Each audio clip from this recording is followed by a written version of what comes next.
A rare fabric, a torn hem. A question only Poirot could ask. Welcome to Agent Ash. I am your host, Hallow. Comment below. Where are you tuning in from tonight? Your support makes each case come alive. Let's begin the tale. The morning that the Countess de Vries was found dead, the breakfast room at Charnwood Grange was unusually still. The toast was untouched. The butter dish remained cold. The silver tea service, engraved with the family crest, had not been disturbed since being laid by Mrs. Hargrave at precisely 7:28 a.m. In fact, everything in the stately room, its wood panels, its ancestral portraits, its stiff damask curtains, was as it should have been, save for one jarring thing. The body slumped near the French windows, dressed in midnight blue silk, one arm outstretched, as if in supplication. It was Lady Hester Charnwood who had discovered the Countess. She had not screamed, she had not even gasped, but she had stood for a long moment in the doorway, hands lightly clasped, before ringing the bell for Hargrave and saying only, "I believe the Countess has expired. Kindly inform the police." Within the hour, the local inspector, Mr. Ellicott, a broad-shouldered man with a prematurely balding head and the air of a confused sheepdog, was pacing the gravel drive in his thick-soled boots. He was not fond of the gentry, nor of their many rooms and whispered tensions, but he was painfully aware that Charnwood Grange was not the sort of place where people ought to be found dead before breakfast. The body, to his eye, bore no outward signs of violence. The Countess's head was tilted gently against the chair leg, her lips slightly parted, her expression surprisingly calm. A cup of untouched tea rested on the side table, its contents now cold and still. But something about the scene disturbed him. Perhaps it was the unnatural stillness of the blue silk dress. It had pooled strangely about her ankles, as though its owner had simply melted downward. Dr. Havers was summoned. Poison was mentioned. Fainting spells speculated upon. The Countess's luggage was examined, her jewellery left untouched, her room in perfect order. She had arrived only the day before. By midday, it had been established that the Countess had dined with the family, Lord Charnwood, Lady Hester, their daughter Celia, and the young painter Lucien Drake, currently under commission to capture a likeness of the estate.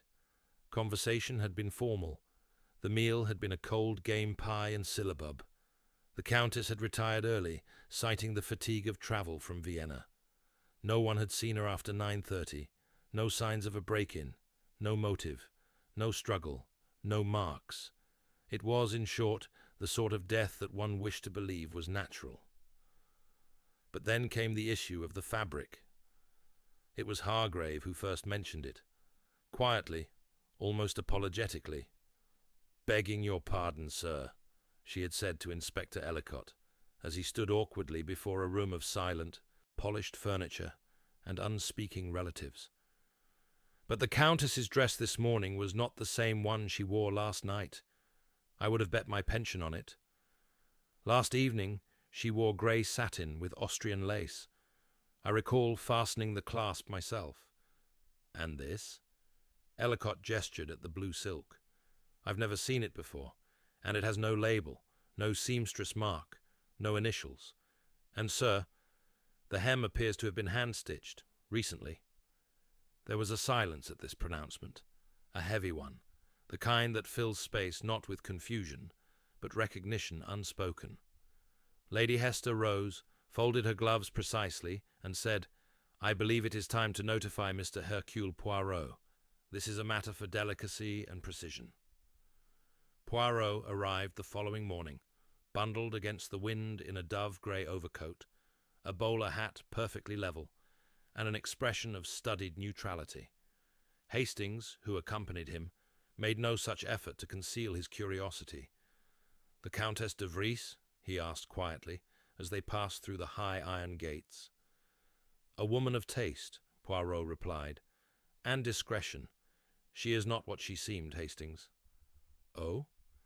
"She was once a lady-in-waiting, a confidante, and once before the war a name whispered in the salons of Vienna. Scandal, politics, disappearances, always around her, a perfume of intrigue. Then you suspect foul play? My friend, Poirot said, pausing to adjust his cuffs as the door to Charnwood Grange opened before them. When a woman dies wearing a dress that did not exist the night before, I suspect something. Lord Charnwood was the embodiment of weary English aristocracy, neat moustache, thinning hair, and a look of polite detachment. He expressed his condolences to Poirot with the subdued politeness of a man apologizing for poor weather. Lady Hester, however, was alert, elegant, and curiously unbothered. She was a friend from my husband's past, she said. An old connection. We hosted her out of courtesy. Was she well received? She was not disliked, said Hester carefully. But she did not belong. She asked questions, old questions, about the war, about Vienna, about Silk. Poirot tilted his head. Silk? She said something curious last night, that the dead leave behind only two things, secrets and fabric. I thought it poetic, if a little macabre. Très intéressant, Poirot murmured. And who else was present? She named the others.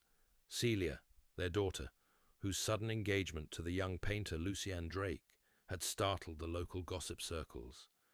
Lucien himself, charming, dishevelled, poor as paintbrushes, and Hargrave, the housekeeper, who had served the Charnwoods for nearly 3 decades, and whose word was gospel beneath the high beams of the Grange. "Forgive me," Poirot said, "but one more question. Did the Countess bring much luggage?" "Only one case," Hester replied. "A brown leather valise. I remember it distinctly." "And yet the dress she died in," Poirot said, "was not among her things last night." Lady Hester's mouth tightened. Number it was not. Later, Poirot stood alone in the breakfast-room. He touched nothing.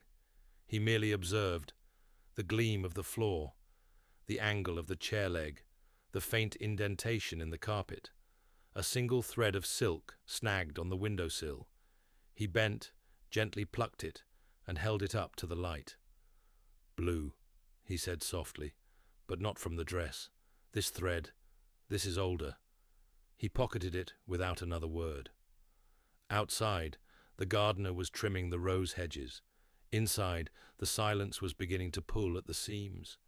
And high in the east wing, a young woman in pearl earrings stood before a mirror, holding a bolt of blue silk that should no longer exist. She touched its hem and smiled. Celia Charnwood was not the type of young woman one might expect to be at the centre of any scandal. That, perhaps, was why Poirot paid her particular attention. She stood with the quiet composure of someone raised among walls that absorbed sound rather than echoed it. Tall, with ash-blonde hair drawn back in a chignon too old for her years, she greeted Poirot with grace, but her hands, delicate and pale, twisted ever so slightly in her lap as she offered him tea in the south drawing-room. She wore green that morning, a soft wool trimmed at the cuffs, but Poirot noted the absence of blue. "The Countess and I barely knew one another," she said after the necessary pleasantries. "She arrived and simply watched. I had the feeling she was looking for something." Poirot inclined his head. "Did she speak to you? Ask you questions, perhaps?" Celia looked out toward the lawn, where the gardener still trimmed hedges. "She asked about my mother, about Vienna, but only in passing. I thought it odd. Mother has never been to Austria." "Did she ask you about fabric?" Celia blinked. "Fabric? Yes. Silk, perhaps, or something to do with clothing." A pause. "Only once. She admired a scarf I wore yesterday, said the weave was familiar." "And was it?" "I don't know. It's old. Belonged to my grandmother. I wore it at breakfast." Poirot smiled gently. "But the Countess did not attend breakfast yesterday." "No, that's right." She stopped. "No, she must have seen it earlier. I passed her on the stairs in the morning." Poirot said nothing, but he remembered the housekeeper's words that the Countess had not come down at all before luncheon. He rose, thanking her, and as she turned to refill the tea, his eye caught the edge of a small blue thread clinging to the inside of her sleeve. Not the shade of her wool. A little too rich. A little too close to silk. He made no comment. Lucien Drake was found in the studio above the carriage house, barefoot, covered in a fine film of charcoal dust, and humming a tune that sounded faintly like something from Offenbach. He was the sort of man who could smile and seem apologetic without actually conceding a thing, and Poirot disliked him almost immediately. "The Countess?" Lucien said, setting aside his palette knife. "Tragic business. She had wonderful cheekbones. I'd hoped to sketch her before she left." "You had not begun?" Lucien laughed. "She declined. Said portraits captured lies, not faces. But we did talk." "About?" "Vienna. She was full of stories. I think she recognized me." Poirot's brow arched. "Had you met before?" "Not that I recall, but she asked if I was the son of Julian Drake. I said I didn't know. Never met him." "You do not know your father?" Lucien shrugged. "My mother never spoke of him. I was raised by a great aunt. But the Countess said something strange. She said she remembered a boy who slept beneath a table in a silk shop during air raids. I had no idea what she meant." Poirot's eyes narrowed. "And what did you say to her in response?" "That I preferred oil to silk." She didn't laugh. "Did she seem distressed by this memory?" Lucien's hand hovered near a sketch. "Not distressed, disappointed. I think she was hoping I'd remember something I couldn't." Poirot nodded slowly. "And you were with the family all evening?" "Yes, of course." "Even after the meal?" Lucien hesitated. "Well, I stepped out briefly, needed air. It was warm in the dining room, but I came back. Lady Hester will confirm." "And what were you wearing?" Lucien gave him a bemused look. "A dinner jacket, black, slightly ink-stained, and certainly not silk, if that's what you're asking." Poirot said nothing but let the silence linger, like a net drifting in water. Eventually, Lucien folded his arms and smiled again, too quickly. Poirot found Hargrave outside the larder, cataloguing preserves. She curtsied with dignity, still holding a jar of quince jam. "I understand you knew the Countess from years past," Poirot said gently. Hargrave did not flinch. "I knew of her, Monsieur Poirot. I was a young maid in Vienna once, before I came to Charnwood. That was another life. And the Countess, what was she in that life?" "Sharp," Hargrave said after a pause. "Clever. She kept secrets the way some women kept lockets, tied close to the heart, but always visible if you knew where to look." "And what secrets did she bring here?" "She didn't say, but she asked about people. Names from long ago. Old loyalties. There was something she was trying to find." Poirot glanced at the jar in her hand. "You recognize the dress she wore this morning?" "Number that fabric was not part of her luggage." "Then it was stitched here." Hargrave did not meet his eyes. "We have sewing supplies, naturally. Lady Hester still prefers repairs done in-house, but the blue silk, I've never seen it in the house stores." "Could it have come from a dress once owned by someone else?" "It could have." That evening, Poirot dined with the family. The air was thin with tension. The empty place at the table, the Countess's place, had not been removed. It sat there, a silent reproach, with its unlit candle and untouched bread plate. Lady Hester carved the duck with mechanical precision. Lord Charnwood spoke of government committees. Celia said nothing. Lucien smiled too often. Only Poirot ate heartily, taking in not just the food, but the tableau. After dinner, he requested to view the Countess's room. It was as he expected, precise, minimal, but wrong. The case was packed neatly, too neatly. Only 2 dresses remained hanging. Neither was blue. The drawer that held accessories was empty save a small sachet that smelled faintly of lavender and mothballs, and beneath the bed, a single pearl button. He turned it over in his fingers, then glanced toward the vanity table. A faint dusting of powder lay across the wood, but no hairbrush, no comb, no mirror. He stepped back, tilting his head, and his eyes fixed on a painting above the hearth. A pastoral scene, a woman in a blue shawl standing beside a stream. He moved closer. There, faint but deliberate, was an alteration. The shawl, originally grey, had been carefully painted over.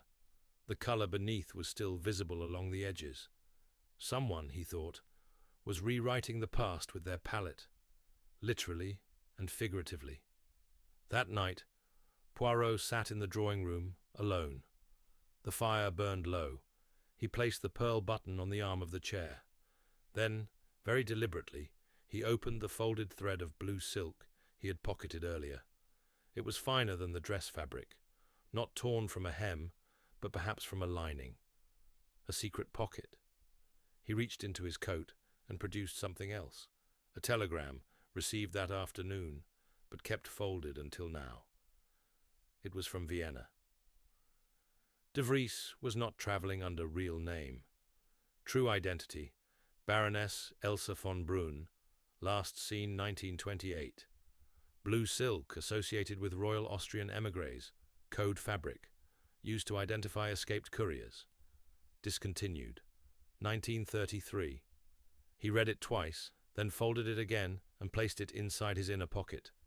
The fabric, then, was not only fashion, it was a signal, a message, and someone here had understood it. Outside, in the hallway, a door creaked gently. Poirot looked up, the firelight catching the gleam in his eyes. He rose. Quietly, precisely, and with his hands behind his back, he stepped into the corridor. Somewhere ahead, a lock clicked, and the blue silk moved again. The corridor was dim, lit only by the low firelight filtering from the drawing-room behind him. Poirot moved without haste, his steps silent on the thick rug. Ahead, the faint creak of movement, too precise to be the settling of old beams, too purposeful to be wind, drew his attention toward the narrow door at the end of the passage. The linen closet, seldom used, its brass handles still faintly gleaming. He reached it, pressed his ear to the door, and waited. Silence. Then softly, the whisper of fabric brushing wood. He opened the door without drama. Celia Charnwood stood within, her arms curled around something held close to her chest. Her breath caught when she saw him. She did not drop what she held, but she stepped back as though shielding it from him with her body. "I wasn't stealing," she said, not quite defensively. "It isn't even... I didn't think anyone would notice it was missing." Poirot's gaze moved past her, to what she held, folded carefully, like something once treasured. A length of blue silk, not a full dress, but remnants, cuttings, a torn sleeve, a bodice ripped from its hem. "Where did you find it, mademoiselle?" She blinked. "In the scullery, wrapped in newspaper, hidden beneath the kindling. It smelled faintly of lavender. I recognized it. Something about the weave, the same as the scarf I wore yesterday." "You did not bring this to your parents, or to the police?" "No," she said. "I don't know why. I suppose I thought, if someone meant to destroy it, they might try again." Poirot stepped into the closet, his hands clasped behind his back. "And yet, you did not destroy it. You came here to hide it again." Her eyes dropped. "I suppose I needed to hold it first." He inclined his head. "Mademoiselle, what do you know of Vienna?" "Nothing," she said quickly, too quickly, then added, "Only stories." "Stories?" She hesitated. "When I was small, my grandmother would speak of a dress shop there. She called it a salon, but really it was just a set of rooms above a tobacconist. She said she sewed for royalty, for women who wore masks, both literal and not. My mother forbade her to speak of it, said the past was best left closed in drawers. Did your grandmother ever mention the Baroness von Brunn? Celia blinked. That was her name, my grandmother, Elsa. Poirot remained very still. And you are certain of this? She died when I was 12. But yes, I remember the name. It was on an old letter she kept hidden in a book. He looked again at the silk. Then I fear, mademoiselle, that the Countess de Vries came here not as a guest, but as someone returning to a memory long buried. Celia's voice lowered. She called me Liebling once. I thought she was mistaking me for someone else. Poirot took the silk from her gently, and his fingers moved across the hem until he found what he was seeking. A single embroidered symbol, so faint it appeared almost a flaw in the weave. A loop, a circle within a triangle. Not decorative, not random. He folded it again. I must speak with your mother. Lady Hester Charnwood was waiting. She had changed into mourning grey, her hair twisted back into a chignon that mirrored her daughter's. She was seated in the library, a place rarely used except for the annual Christmas reading, and she was staring into the empty grate when Poirot was shown in. He did not speak immediately. Instead, he placed the silk on the writing desk beside her. She looked at it without surprise. I thought we had burned it. We? My husband and I, after the war, after we believed she had died. Poirot's silence stretched. Lady Hester turned toward him. You know who she was, don't you? I know who she was, he replied. I do not yet know who she had become. Lady Hester allowed herself a small breath. Elsa and I were friends. We met during the final winter of the occupation. She had lost everything, her title, her home, her family. What she had left were secrets. She passed information for the Allies. Fabric was her cipher. Each garment she sewed carried messages. And this house? She came here once for shelter. I was newly married. My husband had ties to the Foreign Office. He arranged for her to disappear, to England, with a new identity. But when the war ended, Elsa did not want the life she had inherited. She tried to reclaim her past.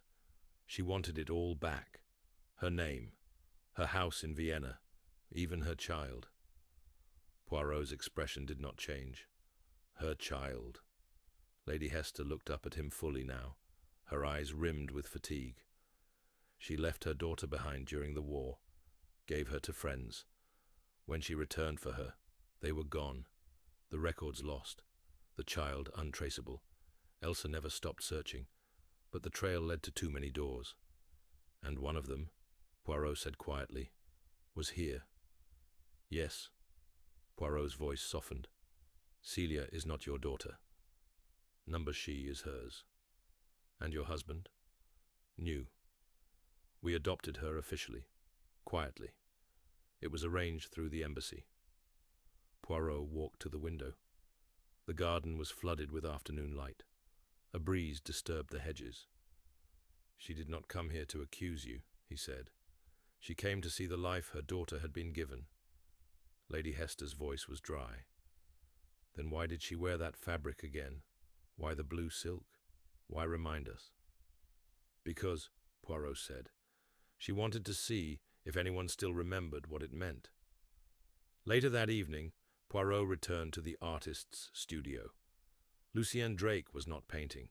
He was smoking, barefoot again, standing before a half-finished portrait that did not resemble anyone in particular. The room smelled of turpentine and something older, perhaps dusted velvet, perhaps loss. I've been waiting, Lucien said as Poirot entered. For what, Monsieur Drake? For you to ask me what I really remember. Poirot approached slowly. Do you? Lucien flicked ash into a chipped mug. Not clearly. I remember a room that always smelled of starch and perfume, a woman who called me Petit Fantôme. I remember her crying when she buttoned my coat. You knew the Countess. I knew the woman she used to be, but I didn't remember until she looked at me that night and said my name. Not the name I have now. The name she gave me once. Poirot let the silence deepen. She came to me after dinner, Lucien continued. Asked if I'd kept the ribbon she gave me. I didn't understand. I thought she was mad. But when I left the room, I found it, hidden in the lining of an old paint satchel, a piece of blue silk, tied in a knot. Poirot stepped closer. And then, Lucien's voice dropped. I brought it to her, late that night. She was awake, dressed in grey. She cried when she saw it. And then she changed? She asked me to give her something to wear, something of mine. She said she wanted to disappear again, but this time, beautifully. I didn't understand then. I gave her the silk dress I'd been using in a study, one I'd bought years ago at a market stall. I thought she simply liked the fabric. Poirot's voice was barely above a whisper. You stitched it for her. Yes. She died in it. Lucien's hand trembled slightly. I found her like that in the morning. I panicked. I thought if they saw the dress, if they knew, they would question your past. He nodded once. So I undressed her, changed her back, hid the blue silk in the scullery. Poirot did not move. I didn't kill her, Lucien said, but I remembered too late, and when I did, I didn't know how to let go. Poirot turned to the open window. The wind moved the curtain like a hand brushing the air. Sometimes, he said, it is not memory that binds us, monsieur, but the shape of what we have tried not to remember. Lucien's voice cracked. She said she forgave me before she went to sleep. Poirot turned. Then perhaps she did, and he left the studio without another word. The morning after Poirot's conversation with Lucien Drake, the house felt changed, not overtly. Hargrave still served breakfast with the same rigid elegance, Lord Charnwood still muttered into his paper, and Celia still added milk before tea, as if unaware that this quirk had once, decades earlier, identified a spy in a salon above the Danube, but beneath these ordinary movements lay something disturbed, as though the air itself had shifted, and everyone inside the house now breathed with caution. Poirot did not attend breakfast. Instead, he walked the gardens in a long circuit, stopping at intervals to examine seemingly insignificant details. The pattern of footsteps near the orchard gate, the garden bench angled just slightly away from the path, the faint drag mark in the gravel beside the rose border. It was not evidence he sought, but arrangement, order, a narrative shaped not by facts, but by human impulse, the great disorder he was always trying to tidy. When he returned indoors, Hargrave met him with a faint frown and a message. Lady Hester would like a word, monsieur, in the west drawing-room. He nodded, removed his gloves, and followed, without speaking.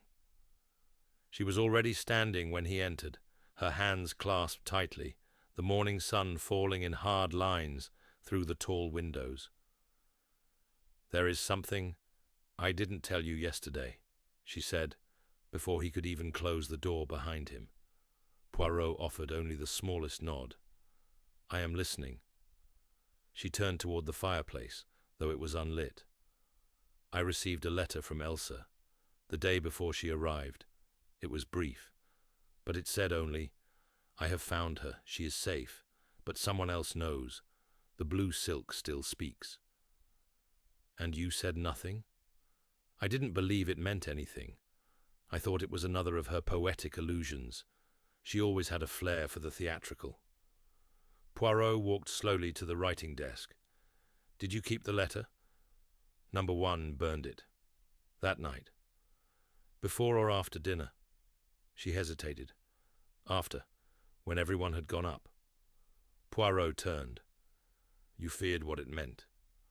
I feared what might follow, she said quietly. There are names from that time.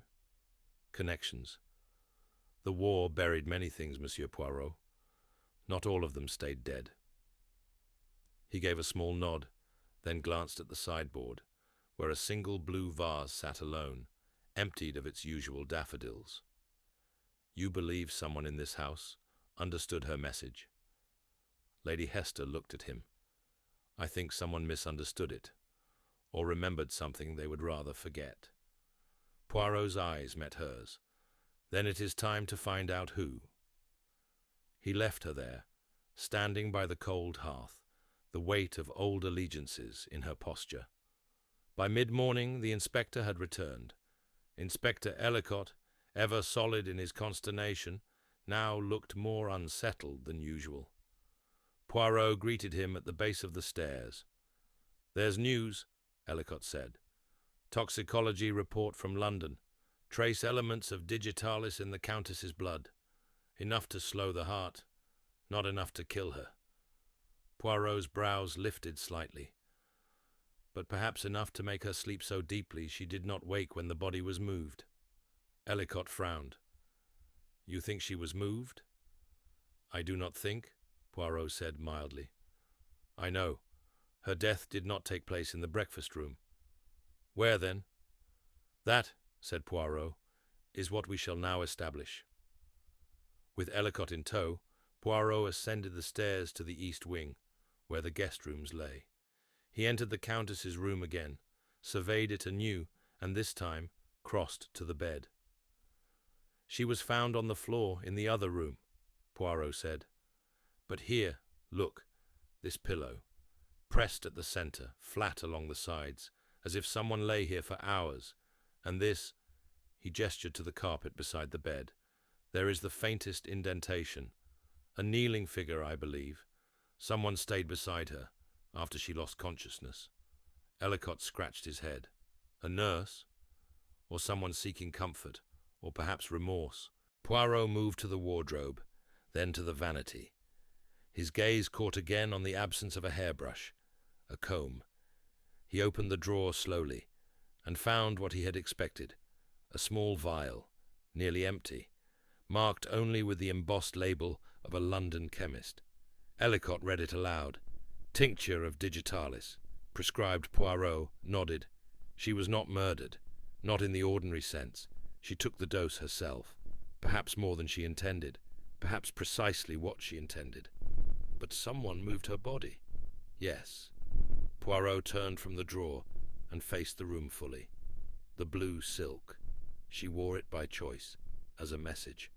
She wanted someone to see her in it, to know who she had been, what she had once carried. But who?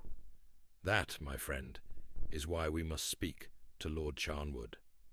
They found him in the conservatory, reading a gardening journal with more concentration than necessary. He looked up, set his glasses aside, and met Poirot's gaze without greeting.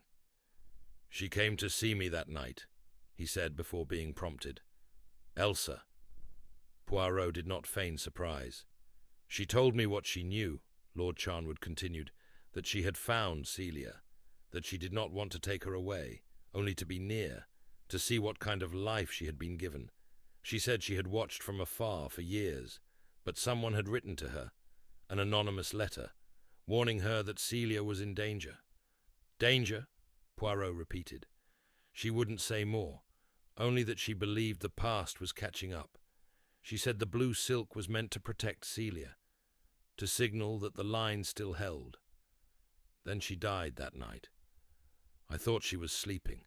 I found her slumped in the chair. I checked her pulse. It was weak, but there. I stayed beside her for an hour. When I returned later, she was cold." "And you moved her?" "I didn't know what else to do.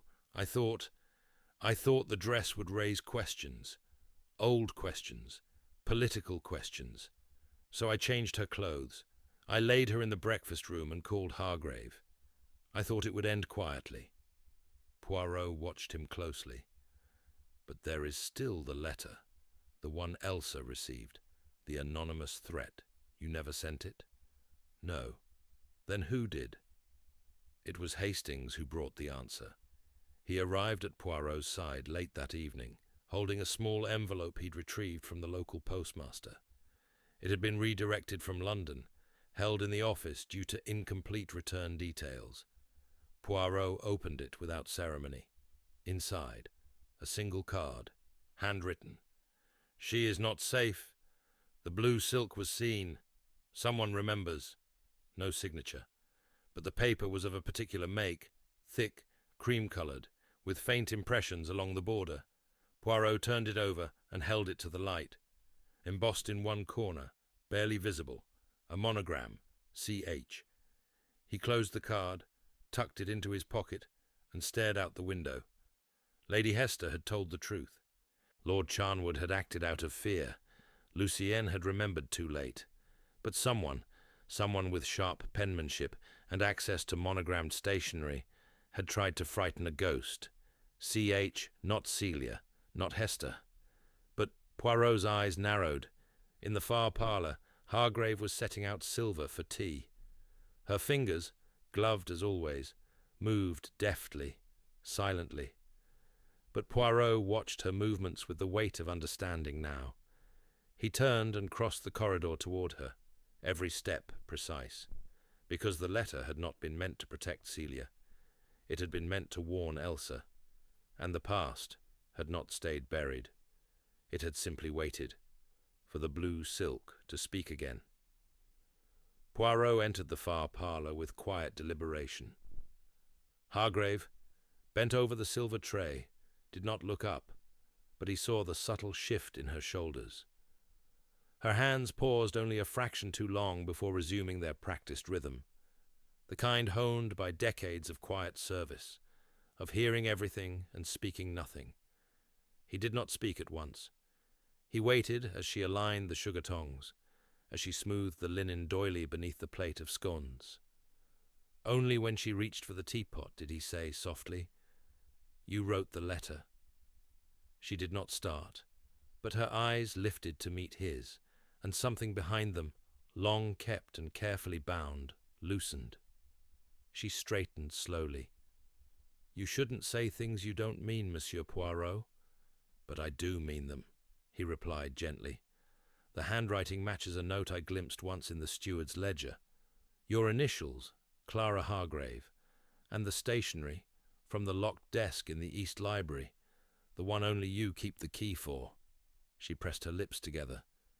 "I never meant for harm to come to her." "I believe you," he said, "but intent is not always the twin of consequence. Why warn her, if not to protect her?"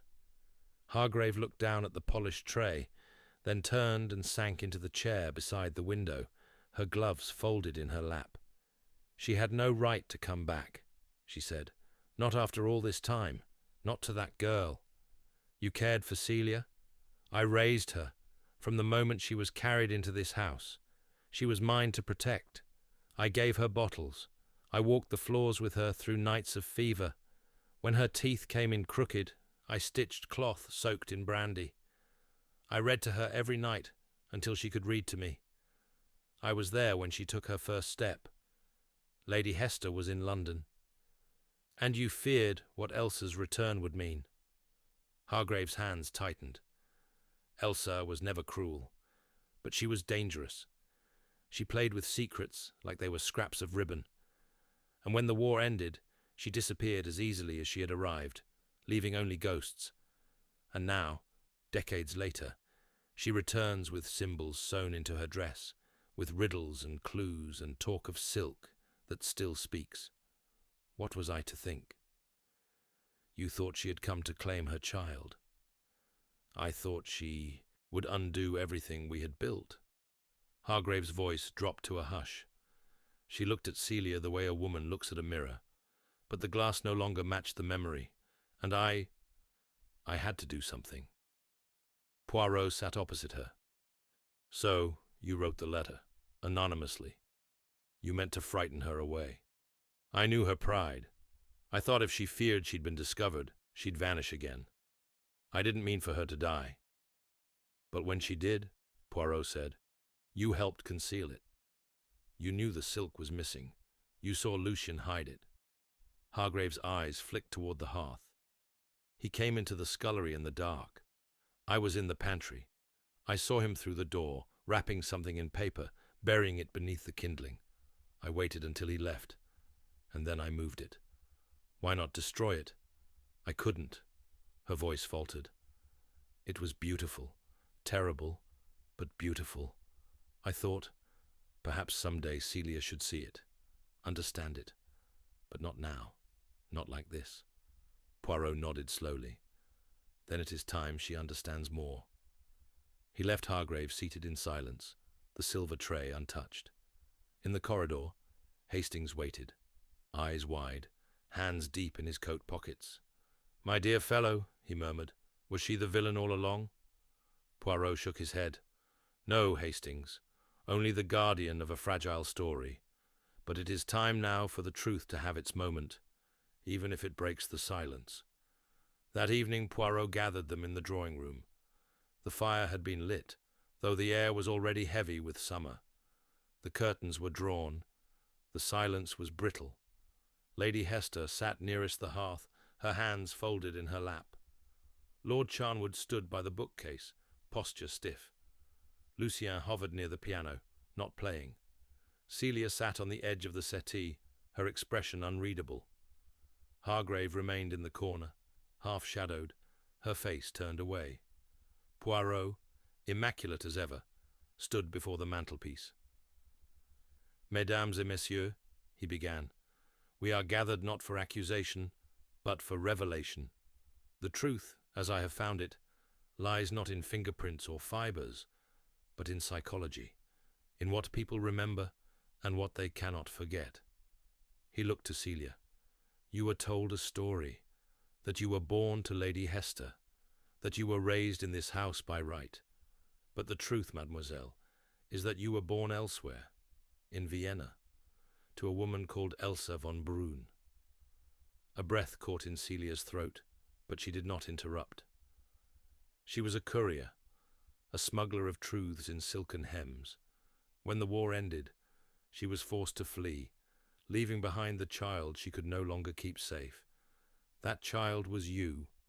You were brought here, adopted by the Charnwoods, with the help of diplomatic arrangements, raised in England, with a new name, a new life.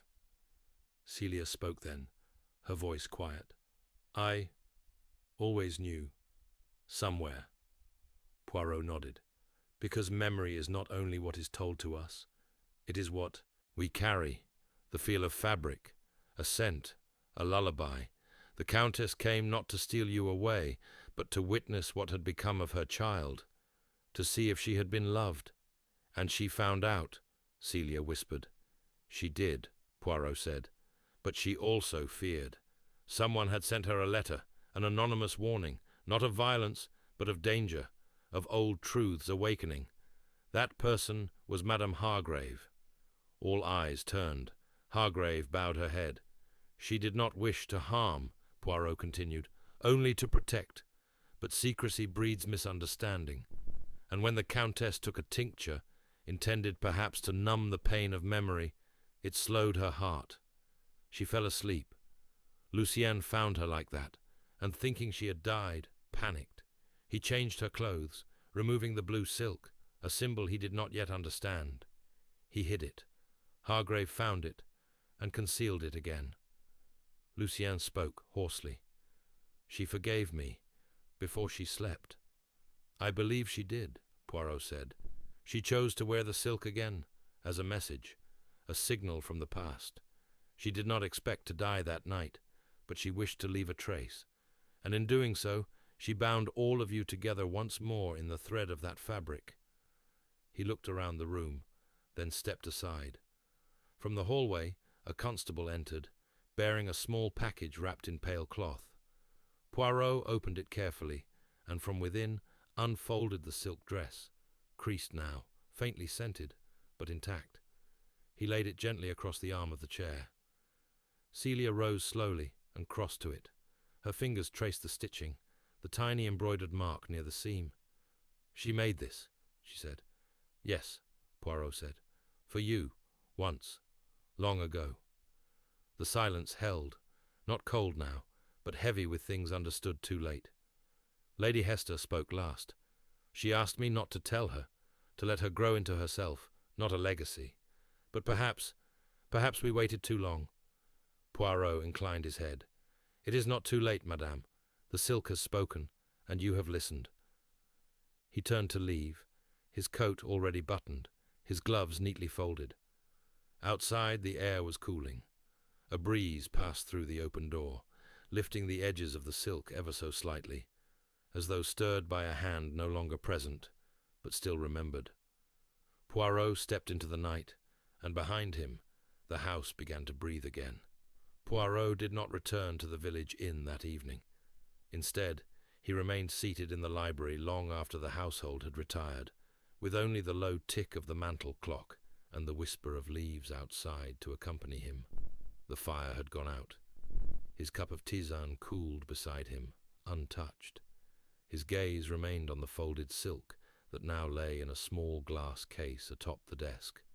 Lady Hester's idea, perhaps symbolic reparation, a tribute, a confession. But Poirot was not yet finished. There was something still wrong, not with the story. The fabric of the past had been sewn together with careful threads. Celia's parentage, the Countess's motive, Hargrave's anonymous letter, Lucian's panic. All of it sat neatly before him, like garments folded in a trunk, and yet one seam bulged. He reviewed it silently. The Countess had taken a tincture of digitalis. That much was clear from the report. The dosage was not lethal, but sufficient to sedate. That she died in her sleep, this too could be accepted. She was not young, her heart was not strong, but Poirot had reviewed her medical records from Vienna, quietly requested days before, and those records showed no diagnosis of heart arrhythmia, no prescription for digitalis, no medical need for it at all. The vial had come from a London chemist. No name on the prescription label, only a number. Poirot had sent Hastings to inquire discreetly, and now, on the desk before him, lay the note his friend had returned with that afternoon. The prescription had been filled a month ago, by a man named Lucien Drake. The paper burned slowly in the grate as dawn rose behind the windows. By breakfast, Poirot had made his decision. He requested Lucien join him for a walk. No theatrics, no police, no audience. The painter appeared subdued, as if the last day had drained something from him that he wasn't certain he'd recover. He wore a scarf now, despite the warmth, his cuffs frayed, his hands ink-stained again. They strolled the gardens in silence for a time, past the rose border, the stone wall where ivy clung in slow descent. Poirot finally spoke without looking at him. "You bought the tincture." Lucien's steps did not break, but the breath he took was audible. "Yes." "Why?" "I didn't intend for her to die." "But you gave her the means to." Lucien stopped. "She asked for it, not by name, but she said she needed something for her nerves. She said the past would return with a scream if she didn't quiet it. And you gave it to her, without asking why." "I didn't want to know," Lucien said, his voice raw. "I was afraid if I asked, she would tell me, and once she told me, I couldn't pretend I wasn't involved." Poirot nodded slowly. "You still loved her. Not as a mother, but as a mystery you never solved.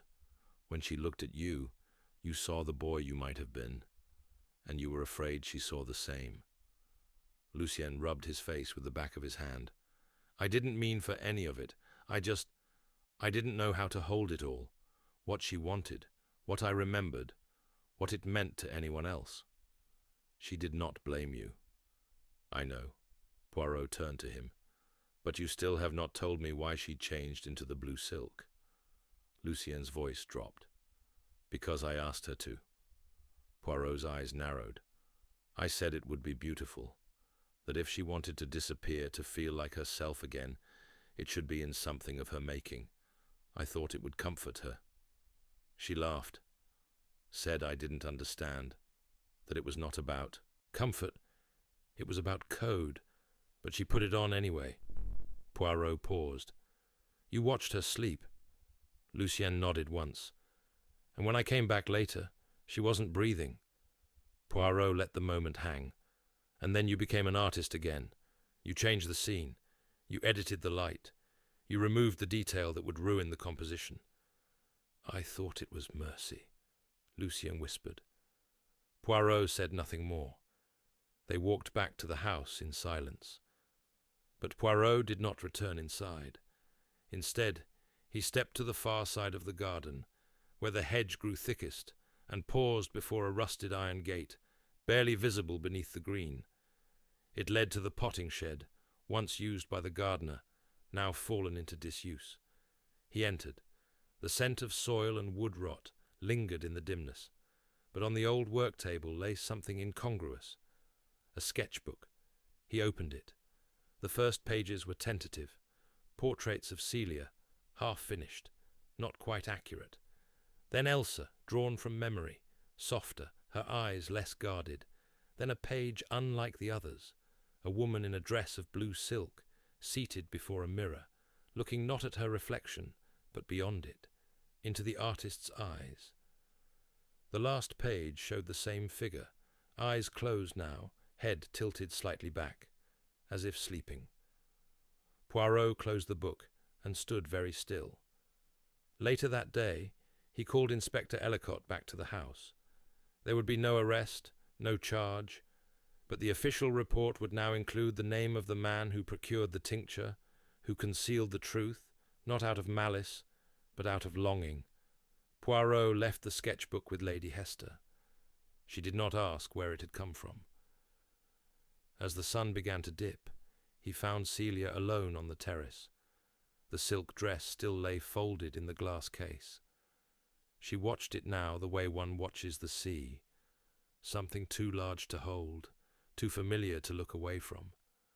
"She loved you," Poirot said quietly. Celia nodded. "Even when she didn't know me. She knew you, from the moment you stood in that doorway. She looked at me like I was a beginning she never had. It frightened me." Poirot offered her a faint smile. "Beginnings do, even the ones that come too late." Celia turned toward him. "What am I supposed to do with all of this?" "Whatever you choose," he said. "There is no obligation in blood, only in truth." She looked down at her hands. "I want to make something from it. Not a dress, not a painting, but something else." Poirot inclined his head. "Then you must. One thread at a time." He left her there, the blue silk glowing faintly under glass, and made his way toward the car waiting at the end of the drive. As the vehicle pulled away from Charnwood Grange, the wind rose behind it, moving through the tall hedges, lifting petals from the rose bushes and scattering them across the gravel like confetti from a wedding long past. And in the silence that followed, the house seemed, at last, to exhale. The drive away from Charnwood Grange was silent. Poirot sat upright, his small leather case beside him, gloved hands resting neatly upon his lap.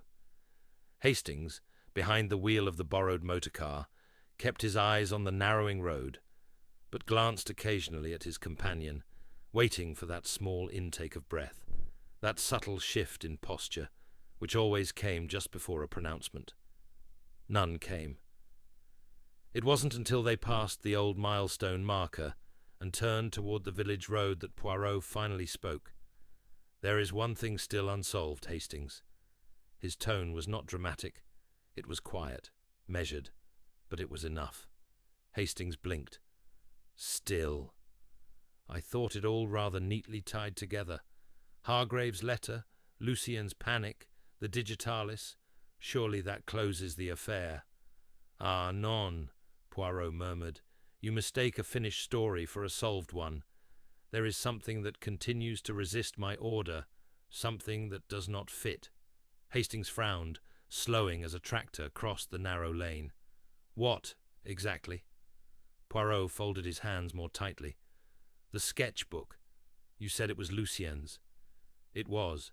The contents were his, the hand, unmistakably. But the placement, Hastings, the placement was not. "You mean where it was found?"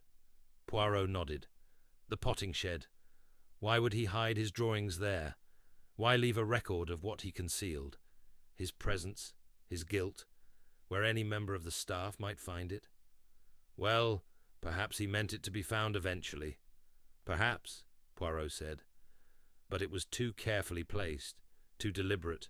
No dust, no moisture, wrapped in oilskin, left exactly where I would find it, should I go looking for inconsistencies. But that's good, isn't it? Poirot's gaze shifted toward the hedgerows outside the window. It is too good. They arrived at the inn by mid-afternoon. Poirot retired briefly to his room, requesting tea and his usual plain biscuit, but took neither. Instead, he opened his notebook. He reviewed each detail again, not the facts, but the emotions. Not the words said aloud, but the pauses between them. Celia's silence, Hargrave's protectiveness, Lady Hester's control, Lucian's collapse, and the Countess, her stillness, her precision, her choice to wear the blue silk one last time. What had she really come for? Not just a glimpse of the daughter she lost, that she had already achieved in the first few minutes of her arrival. Not vengeance, not even recognition. She had said to Lord Charnwood that the blue silk would signal that the line still held. What line? Poirot flipped to a new page in his notebook and drew a line himself. A simple stroke, horizontal, then 3 small notches beneath it. He stared at them, 3 threads. The Countess, Celia, Lucienne. He tapped the pen. There had always been the possibility, unspoken, politely avoided, that Elsa had had more than one child. What if the message sewn into the blue silk was not for Celia? What if it had been for Lucien? At that moment, a knock came at his door. Hastings entered with a telegram, brow furrowed. "From Vienna," he said, offering the paper. "I asked them to look deeper into the adoption files. You'll want to see this." Poirot read it once, then twice. "Archival records confirm Baroness Elsa von Brunn gave birth to twins, female and male, September 1923. Boy registered separately due to mother's request. No father recorded. Boy transferred to relief orphanage during final war months. No adoption file found." He folded the telegram slowly. "Nom d'un nom," he whispered. It was not about forgiveness. It was about protection. Hastings stared. Twins? But then Lucienne and Celia. "Yes," Poirot said, rising. "Half a mirror each, one raised in silk, the other in soot, neither knowing why they looked slightly alike, neither understanding the echo. And she came to see them both, together, one last time." He crossed the room, already gathering his coat. "But if she found him," Hastings said, "if she knew, why not tell them?" Poirot's expression darkened. "Because someone didn't want them to know." He returned to Charnwood Grange under the pretext of a forgotten item. But when Hargrave opened the door, she read the truth in his face. "There is more," she said softly. "Oui." He did not ask for the others. Not yet. He followed her into the morning room, where the shadows clung more stubbornly in the corners. The case of blue silk still sat there, glinting faintly. "She told you," he said. "Didn't she? The Countess. She told you she had another child." Hargrave sat down heavily, as if the act of withholding had weighed her bones. "She said it only once, after Celia had gone to bed. She said she'd found him at last, that he had her hands, that he had forgotten her face but remembered her voice. She was happy, Poirot, almost frightened by how happy. And you, what did you do?" "I begged her to keep it quiet, just for a while. I thought it would complicate everything, that Lord Charnwood wouldn't abide the scandal, that Celia, she had just gotten engaged, the painter was already a complication." She broke off. Poirot waited. "I didn't poison her," she said quietly. "No," Poirot agreed, "but you saw the vial." "I did." "You didn't give it to her, but you saw it, and you made no effort to stop her." "She said she was tired," Hargrave whispered. She asked me to brush her hair. I hadn't done that since Celia was a baby. And afterward, she looked at herself in the mirror and said, I look like myself again. I didn't think she meant... Poirot's voice was quiet, but she did. Hargrave looked away. She said the silk would speak for her, that when it was found it would tell them both. But she never said how, or what it meant. She never needed to, Poirot replied. She believed the truth would rise from the fabric. He turned toward the door. And it has. An hour later, they were gathered again. Poirot standing once more before the hearth. Celia seated, Lucien beside her, not touching, but close enough that the air between them pulsed. Lady Hester did not speak. Lord Charnwood stood in silence, rigid as ever. Poirot's voice was soft. Elsa von Brunn had 2 children, a girl and a boy. The girl smuggled to England.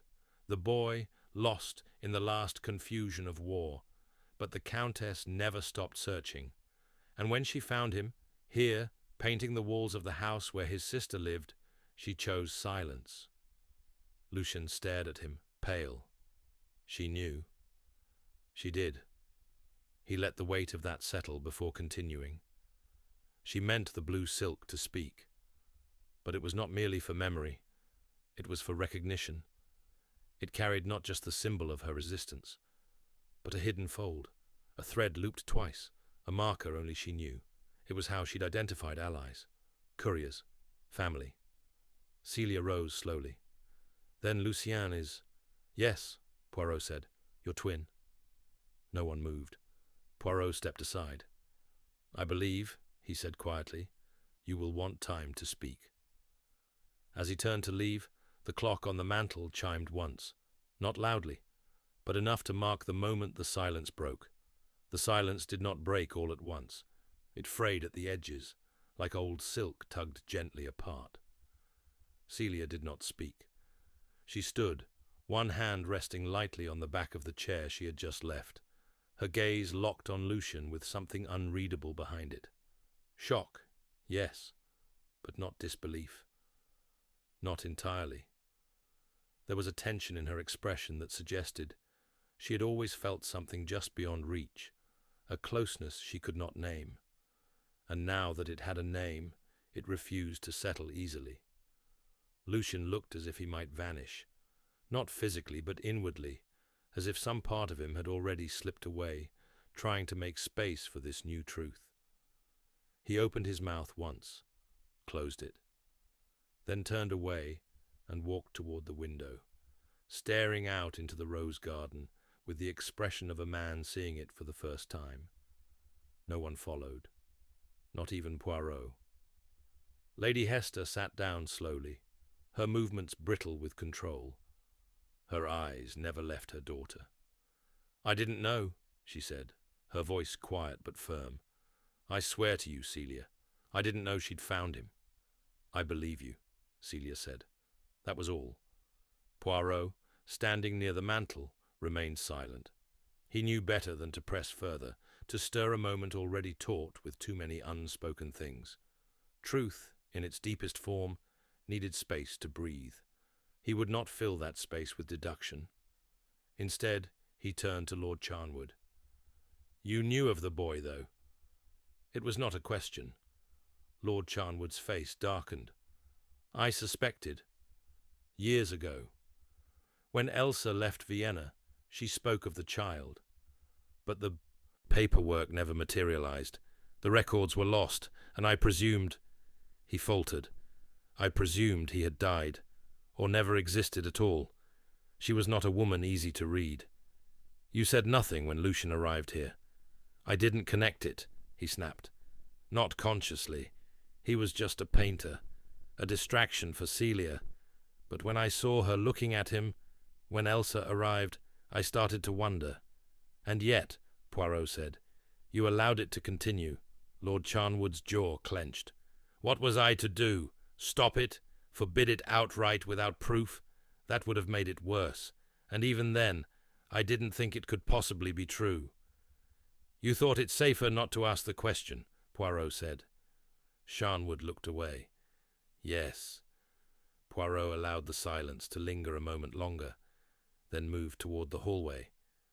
I will speak with Lucien, he said quietly. He found the young man in the garden, standing beside the old sundial, his arms crossed tightly over his chest. The roses were still in bloom, lush and fragrant, and the bees had returned in soft murmurs. The wind moved gently through the hedges. It was a beautiful afternoon for the end of something. Poirot joined him, careful not to stand too close. She knew, Lucien said without turning. From the beginning, she knew. Yes. She didn't say it, but I saw it in her eyes. The night she asked me about the ribbon, the one I'd hidden in the satchel. I hadn't seen it in years, hadn't even remembered where it came from. But when I showed it to her... He exhaled sharply. She cried. Poirot's voice was quiet. She had waited decades to see that ribbon again. You kept it, without knowing why. That was enough. Lucien turned then, his face pale and raw. What do I do with this now? Poirot looked at him gently. You mourn, you forgive, and then you decide. She was dying, Lucien said. Wasn't she? Poirot nodded. Not of poison, not even of old wounds, but of the quiet erosion that follows a life spent hiding the truth. Her heart could not carry more. She knew her time was short, so she came to place her children back where they belonged, together. She should have told us. She told you in the way she knew best, with thread, with silence, with presence. Lucien wiped his sleeve across his eyes and gave a bitter laugh. So that's it then. I've painted my own sister. I've nearly kissed her. I've spent a month wondering if I loved her, or if I was losing my mind. You were neither, Poirot said. You were searching. Now you are found. Lucien looked down. I don't know who I am anymore. You are who you have always been, but now you carry a name someone else longed for you to remember. They stood quietly for a time. Then Lucien asked, without quite meaning to, what happens next? That, Poirot said gently, is for you and Mademoiselle Celia to decide. Together or apart. There is no shame in either. He left him there, among the roses, and returned to the house. The drawing-room was empty now. Celia was upstairs. Hargrave was tending to something in the pantry. Lady Hester sat in the library, her eyes on the window, but her thoughts elsewhere. Poirot paused only briefly, then retrieved his hat from the side table. At the door, Hargrave met him. She would have liked you, she said softly. Madame? Elsa. She admired clever men, quiet ones. She would have known you were more than you seemed. Poirot offered her a gentle smile. And you, Madame Hargrave, you are more than you seem too. She gave a weary nod. The house is quiet now. Yes, he said, but it is no longer silent. Outside, Hastings was already waiting in the motor car, thumbing through a folded newspaper without reading it. Well? He asked, as Poirot settled in beside him. There is no justice to be served, Poirot said. No charges to file, only truth, delivered late. Will they be all right, do you think? They are strong, but more than that, they are no longer strangers to themselves. That is a beginning. The engine rumbled softly beneath them, as the car turned back toward the road. Charnwood Grange grew smaller in the distance, its windows catching the last of the late summer sun. Poirot looked back once, not at the house, but at the thread of gravel stretching behind them, scattered with a few fallen rose petals. Not many, just enough. In the end, it had not been a case of murder, not truly. It had been a case of memory, of identity, of a woman whose final act had been to reunite what war had scattered. And for Hercule Poirot, that was enough. The village faded behind them, the hills folding into the quiet rhythm of late afternoon.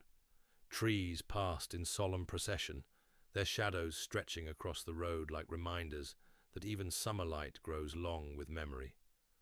Hastings kept his eyes forward, hands steady on the wheel, but his thoughts were as loud as if he'd spoken them aloud. Poirot, however, remained still, eyes half-lidded, as if asleep, but Hastings knew better. "You're thinking about the girl," he said at last. Not quite a question. Poirot opened one eye. "Mademoiselle Celia?" "Oui." "And the boy, Lucien. They are no longer children, but they have been given something that unravels the seams of their identities.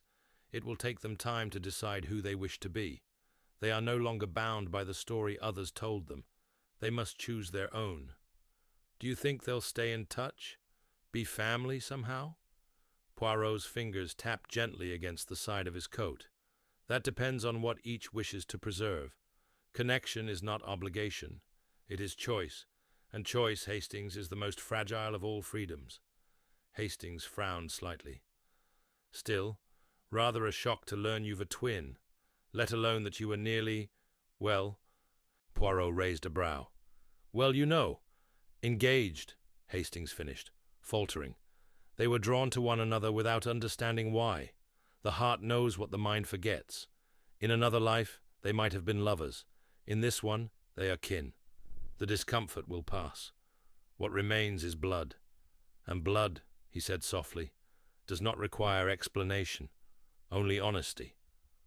The countryside curved around them. Soon the signs of London would begin to appear.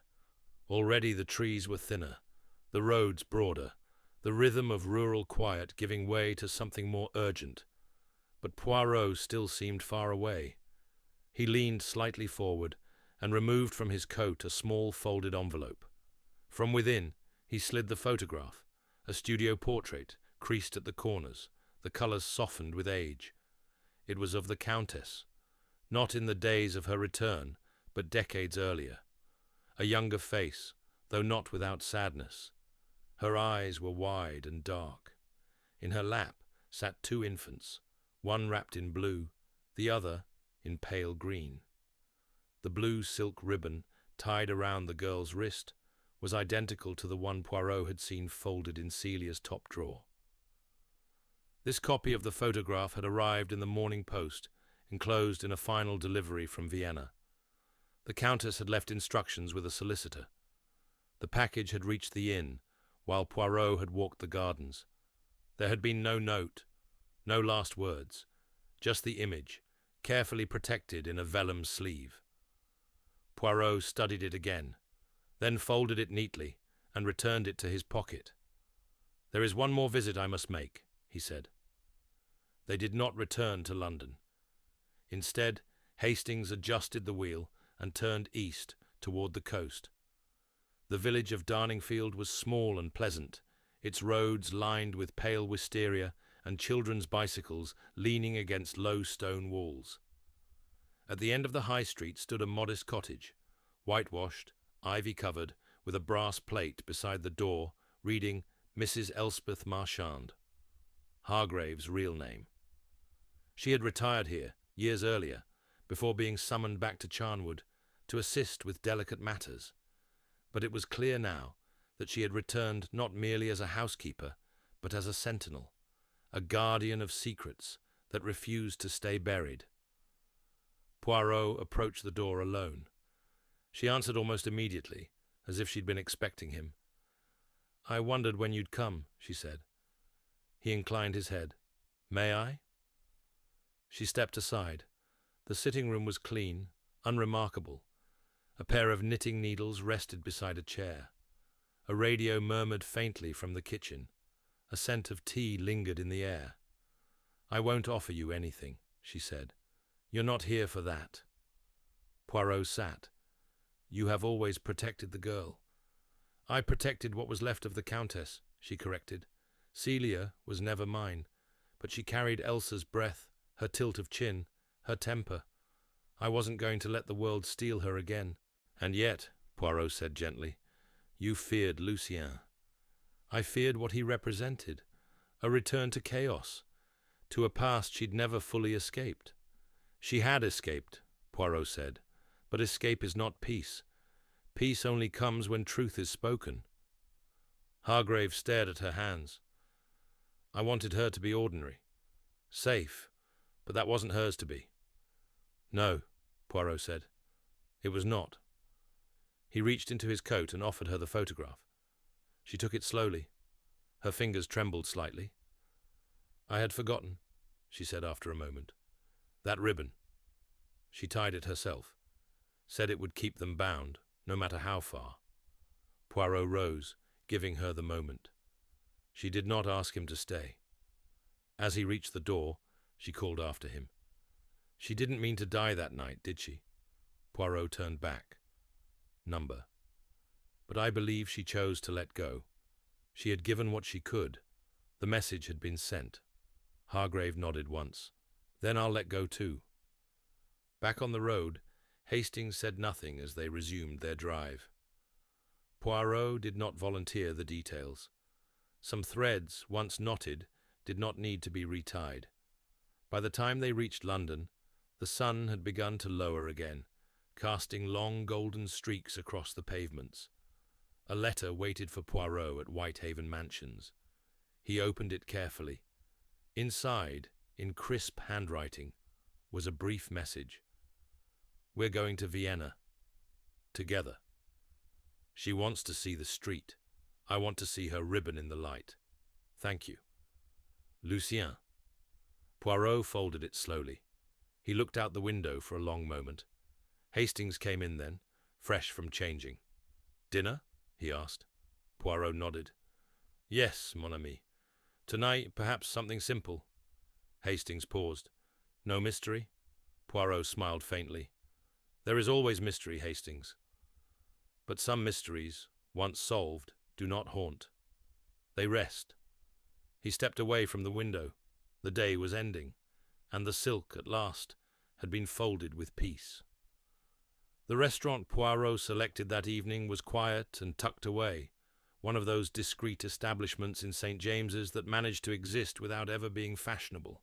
Its carpet muffled every footfall, the chandeliers glowed faintly, like memories too old to burn brightly, and the maitre d', a man with a moustache nearly as proud as Poirot's, greeted them as if they had dined there every night for 20 years. Hastings, starched and polished, sat across from Poirot with the patience of a man who had finally accepted that no meal with his friend would begin without at least one philosophical preamble. They ordered a mild sole for Poirot, roast for Hastings, a small carafe of wine, though Poirot barely touched his glass. For a time they spoke of the theatre, of politics, of absurdities in the newspaper. But as the plates were cleared and dessert offered, Hastings leaned forward slightly. I can't help thinking, he said, that this one has stayed with you more than... Most Poirot's spoon paused above his creme caramel. You are perceptive, mon ami, he said. Yes, it has lingered. Because it was about family? Number. Because it was about fragments, half-truths, a woman who lived among ruins, not because she loved them, but because she had no map out. Elsa von Brunn did not lie out of malice. She lied out of protection, out of necessity, but she never had the chance to lay down her burdens fully. She tried to pass them carefully, to wrap them in silk, but still they frayed. Hastings folded his arms. But she succeeded in the end. She found them both. Poirot gave a small nod. Yes, but what does it mean to find a child you've lost? You do not meet them as a child. You meet them as a stranger who has lived without you. He dabbed at his mouth with his napkin. It is not a reunion. It is a collision. The silence between them was not uncomfortable. It was reflective. Hastings, ever the practical one, broke it with the clink of his glass. Do you think they'll go back to Vienna? They already have, Poirot said. I received the letter. The ribbon, Hastings murmured. You think they'll find the place it came from? Perhaps, Poirot said. But perhaps that is not the point. The ribbon is not the past. It is the question that carried them forward. It brought them together, even if it never unknots. They finished dinner quietly. Poirot refused coffee. Instead, he asked Hastings to walk. London at night had changed, but not entirely. The city still whispered in corners. It still kept its secrets between stone and lamp. They walked the mall beneath gaslights just recently converted to electricity, though their flicker still held a ghost of another age. When they reached the park gates, Poirot stopped. "I will walk a little further alone, Hastings. You may return if you wish." "You're certain?" "Quite." Hastings nodded, not pressing. He left Poirot at the railings, where the iron turned cool in the hand, and where the trees beyond stood in still silhouette. Poirot stood there for several minutes, hands behind his back, face lifted toward the faint glimmer of stars. He was not waiting for anyone. He was listening. Memory, when it came to him, never arrived as a flood. It arrived as structure, a rearrangement. One piece dislodged, and suddenly the whole story fell into place. The ribbon, the dress, the child left in Austria, the other forgotten in England. It was not the sadness of the case that haunted him. It was its geometry. Two lives that had nearly intersected again and again. Lucien, working in a cafe in Marseille, where the Countess had once left a message sewn into the hem of a tea towel. Celia, studying languages at a school where a retired Austrian woman kept a blue silk handkerchief in her drawer, never explaining to anyone why. The Countess had walked the perimeter of her children's lives for years. She had watched, waited, hoped. But she had never stepped across the line until the very end. And Poirot understood why. Because to cross that line would have meant claiming something she feared might shatter.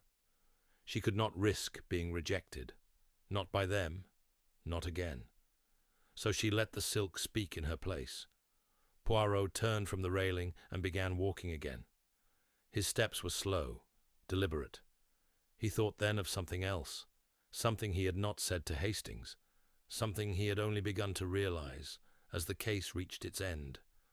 It was not merely that the Countess had died in silence. It was that she had died leaving no one responsible. There had been guilt, yes, mistakes, but no true culprit. No one had killed her, not deliberately, not with hands or weapon, and yet there had been a murder of memory, of history, of truth. It had happened slowly, over years, with erasures, with names unsaid, with records lost and guardians silent. With each well-meaning omission, a part of Elsa's past had been trimmed away until all that remained was a whisper of blue silk. And she had worn it one last time, not to accuse, but to remind, that her life had been real, that her children had existed, that something of her had been buried beneath safety and silence, and she had the right to pull it back into the light. Poirot reached the end of the path. The gates opened to the quiet side of Westminster. He took one final breath of the night air and turned toward the river. The wind stirred. He imagined the Countess standing at Charnwood's long hallway window, watching her daughter brush her hair. He imagined her turning to Lucienne in the studio and recognizing, in the set of his shoulders, the echo of a lullaby hummed in Vienna. He imagined her placing the ribbon in her palm and folding it closed, not to keep it hidden, but because it had never needed to be loud to be true. And now, neither did he. When he returned home, he would light one candle. He would unfold the ribbon Elsa had enclosed with her portrait, one final thread, untouched by moth or stain, and he would place it not in a drawer, but on the mantel, beside the letters from cases long past. A remembrance, not of sorrow, but of what it means to be found. In silence, in silk, in the eyes of someone who remembers you before you remember yourself. The letter arrived 3 weeks later. It bore no return address, no seal. Only Poirot's name, written in the tidy, confident hand of a woman accustomed to discretion. The paper was expensive but unpretentious, thick, linen woven. The ink was blue. He opened it without ceremony, though his fingers lingered briefly on the fold. Inside was a single page. Monsieur Poirot, Vienna was quiet. The street where she lived no longer exists. It was destroyed in 44, but the courtyard is still there. We stood where the window once was. Celia found a piece of broken tile buried in the earth. She kept it. I let her. We are not trying to be family. We are only trying to be honest. We leave for the Tyrol next. She says she wants to paint something that's never been stitched. I will sketch it beside her. Thank you. L.D. Poirot read it twice. Then, carefully, he returned the page to its envelope and placed it inside the small drawer of his desk. His flat was quiet. The morning light filtered through the half-drawn curtains, pooling gently across the polished parquet. On the mantel, beside a small porcelain clock and a cluster of dried lilies, sat the framed photograph of the Countess with her 2 children, the ribbon across the girl's wrist now faded to the grey of remembered blue. He rose, adjusted his cuffs, and walked slowly to the case where he kept the relics of past cases, odd little souvenirs that bore no weight to others but contained entire histories for him. Among them, a red button from the Wexford matter, a matchbook from the Devonshire train affair, a single chess piece carved from ivory, and now, beneath a layer of fine tissue, the folded bolt of silk, its hue still impossibly vivid, the same impossible shade she had worn the morning of her death. He ran his fingers across its surface. There had been no crime to prosecute, and yet something had been solved. The Countess had not returned to accuse. She had not sought justice. What she had desired was recognition, not as a spy, not as a courtesan, not even as a mother, but as a whole person, one who had made choices, endured erasure, and finally stitched her truth into the world in the only way she could, quietly, precisely, and in her own language. The language of fabric, of lineage, of loyalty. In the end, Poirot had not caught a killer. He had simply followed a thread through rooms filled with silence, and found 2 people who had forgotten the shape of their names, and returned it to them. He looked once more at the blue silk, then closed the case. There would be other mysteries. There always were. But some stories did not need to end with handcuffs. Some ended simply with remembrance, with 2 siblings standing beside a vanished courtyard, holding silence like inheritance, and with one man, moustaches impeccably trimmed, allowing himself, for just one moment, to believe that perhaps, in the great catalogue of human frailty, truth could arrive not with a bang, but with a whisper, folded, not shouted, sewn, not spoken, as precise and as enduring as a question of blue silk